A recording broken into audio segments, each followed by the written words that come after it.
Bonsoir à tous. Alors, je suis là à la gare de la Jonchère. La Jonchère, ça se trouve en Haute-Vienne et on est très très près de la Creuse en fait.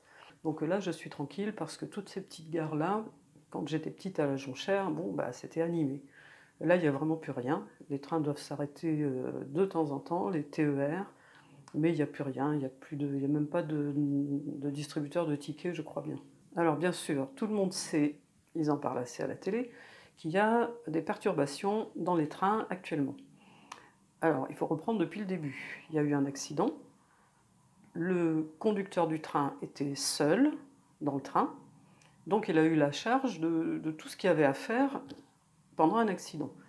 Et il était lui-même blessé, mais il a parcouru 1,5 km parce qu'il y avait un danger, une fois que son train avait été arrêté par l'accident, il y avait danger qu'un autre train le percute et qu'il y ait un second accident en fait.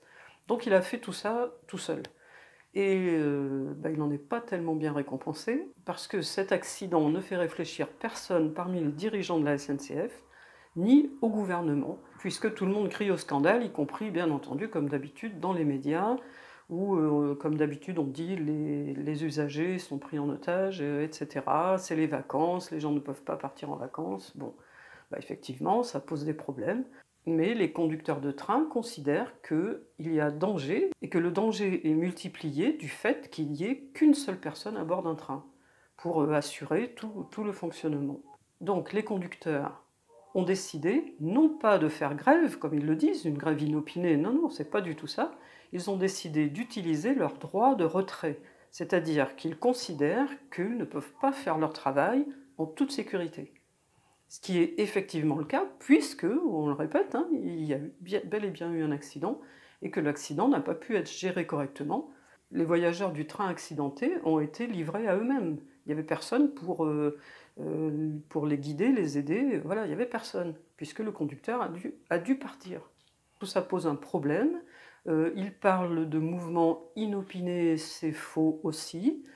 J'ai entendu, je crois que c'était sur France Info, mais je ne suis pas sûre si c'est France Info ou Sud Radio, je ne me souviens plus. Le jour où ils ont commencé ce mouvement, un syndicaliste a bien expliqué qu'ils avaient toute la journée, à partir du moment où il y a eu l'accident, toute la journée, ils ont essayé d'avoir un dialogue avec les dirigeants de la SNCF, ils n'ont pas eu de réponse. On leur a même pas dit on ne veut pas vous parler, on leur a rien dit du tout, ils n'ont pas eu de réponse. Donc le lendemain, ils ont utilisé ce qu'ils pouvaient utiliser pour dire non, on veut qu'il y ait des réactions. D'habitude, par exemple, on le voit sur les routes ou n'importe où, quand il y a un accident, ça montre qu'il y a un problème. Donc, quand il y a un accident, en général, on réagit derrière pour dire attendez, ça fonctionnait pas, il y a telle chose qui n'est pas faite correctement, donc on corrige. Là, non. Non, non, pas du tout. Là, la SNCF, la seule chose qu'elle voit, c'est que des employés, des cheminots arrêtent de travailler. Voilà, c'est la seule chose qu'ils voient. Ils ne voient pas du tout qu'ils peuvent régler le problème. Ils demandent la sécurité. La sécurité, c'est remettre un contrôleur dans chaque train, que le conducteur ne soit pas seul. Bon, moi, quelques personnes le savent, j'ai été dans un accident de train, dans l'accident de la gare de Lyon, ça fait un bout de temps, et il y avait un contrôleur et il y avait le conducteur. Si le contrôleur n'avait pas été là, le conducteur aurait dû faire ce qu'a fait le contrôleur, c'est-à-dire il n'arrêtait pas de faire les allers-retours dans le train, il allait se renseigner sur certaines choses. Bon, nous on n'a pas les détails, mais on a vu qu'il bougeait beaucoup. Et le conducteur, à un moment, est venu avec nous, il est resté avec nous. Il nous a expliqué comment se protéger au mieux. On n'était pas très nombreux dans le wagon, et il nous a expliqué qu'on se cale les uns sur les autres entre deux banquettes. Alors là, je peux vous dire, comme je l'avais écrit dans mon blog quand il y a eu les grèves l'année dernière, qu'on ne regarde pas si on est blanc ou noir, on ne regarde pas quelle religion on a, on ne regarde pas si on est riche ou pauvre, on est tous ensemble et on était tous à se tenir par le cou les uns les autres, ou quasiment. Voilà, donc ça c'est aussi quelque chose qu'on peut apprendre quand il y a un accident, c'est que les différences, on n'en tient plus compte du tout, on est tous dans le même bateau. Donc si on n'avait pas eu le conducteur qui était venu nous rassurer, nous conseiller et puis rester avec nous pour qu'on ne s'affole pas, quoi.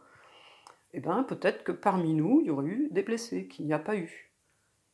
Tout simplement, si il avait dû faire le travail du contrôleur à la place du contrôleur qui n'aurait pas été là. Donc ce que demandent les cheminots, ce n'est pas quelque chose d'abracadabrant, c'est pas quelque chose, c'est pas une lubie qu'ils ont. Il y a un vrai problème. Il y a un vrai problème, ils l'ont très bien expliqué, les médias, eux, ne l'expliquent pas, ils préfèrent dire que c'est une grève inopinée ou une grève déguisée, c'est ce que dit le Premier ministre. Donc ces gens-là se foutent complètement de l'usager, de ceux qui prennent le train, et aussi de ceux qui travaillent dans les trains, ça, ils s'en foutent. Donc les gens qui se plaignent parce qu'ils ne peuvent pas aller en vacances, bon, bah, c'est un impondérable. Les impondérables arrivent dans la vie tout le temps. Donc en général, eh ben, on essaie de faire avec, et puis quelquefois même on a quelque chose de mieux que ce qu'on avait prévu, et à cause de l'impondérable, ça arrive. Il faut toujours prendre les choses du meilleur côté possible, et de toute façon il faut bien comprendre qu'il vaut mieux être dans un train où on a plus de sécurité que prendre le train coûte que coûte, et en risquant peut-être un accident. Parce que le cheminot du train accidenté, s'il avait été blessé plus gravement, s'il n'avait pas pu se déplacer comme il a fait, eh ben, il y aurait eu un deuxième accident par-dessus le premier. Et combien de morts, on ne sait pas. Mais il y aurait eu peut-être des morts.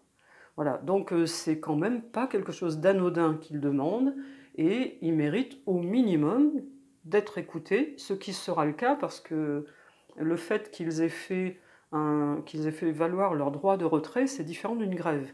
Faire valoir un droit de retrait, ça oblige la direction à une discussion.